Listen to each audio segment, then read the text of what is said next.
Yung luma kong aquarium, ginawa ko, nilagyan ko ulit ng sealant. Ito, itim pa na sealant yung nabili ko. Ito inayos ko sa piniprepare ko para malagyan ulit.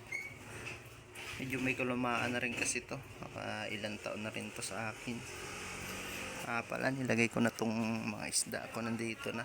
Nilagay ko na sila dyan sa bago kong aquarium na ginawa. Ito. Medyo nanghina pa sila kasi dahil nga na transfer. Simula dyan sa isang aquarium, nilagay ko muna sila sa timba, tapos nilipat ko dyan, kaya medyo nanghina pa. Ayan. Andiyan naman si Pating, medyo malakas-lakas na siya.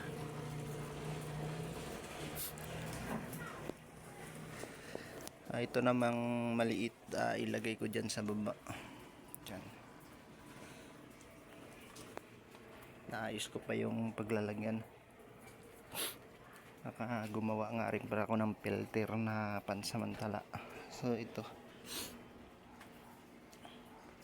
stainless siya na plain sheet, ginawa kong parang box. Para gawin kong filter. Yung sealant na nabili ko itim. Ang ganda sana kung crystal pala. Siya nga pala, nilinis ko to. Ginamit ko tong pangkuskus na to. Kinukuskus ng ganyan. Ewan ko lang kung tama yung ginagawa ko, pero nakita ko naman na natatanggal siya. At saka hindi naman nagagasgas. Tanggal naman yung mga dumi. Ayan o. Ito yung pinakakalawang kong sa bakal pa. Dito sa salamin, ito yung galing sa tubig kasi to, lumidikit dito. Ayan o. Natatanggal naman. Kaso matagal tiyagaan bago matanggal na. Ayan o.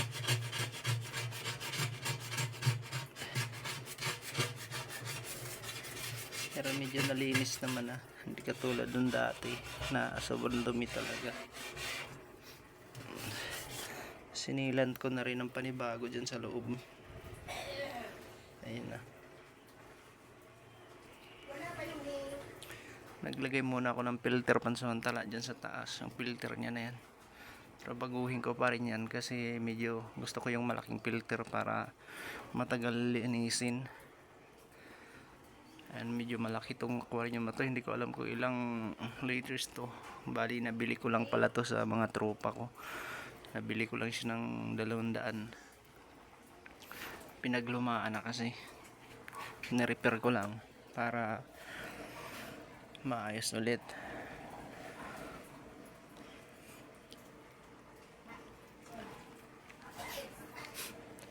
Medyo lumakas-lakas na yung isda ko. Itong isda na to since 2019 pa. 2019 ko to binili, tong itim na yan. Ngayon ayan siya, medyo lumaki na. Mabagal nga lang paglaki dahil nga maliit yung lagayan. So ngayon medyo malaki na.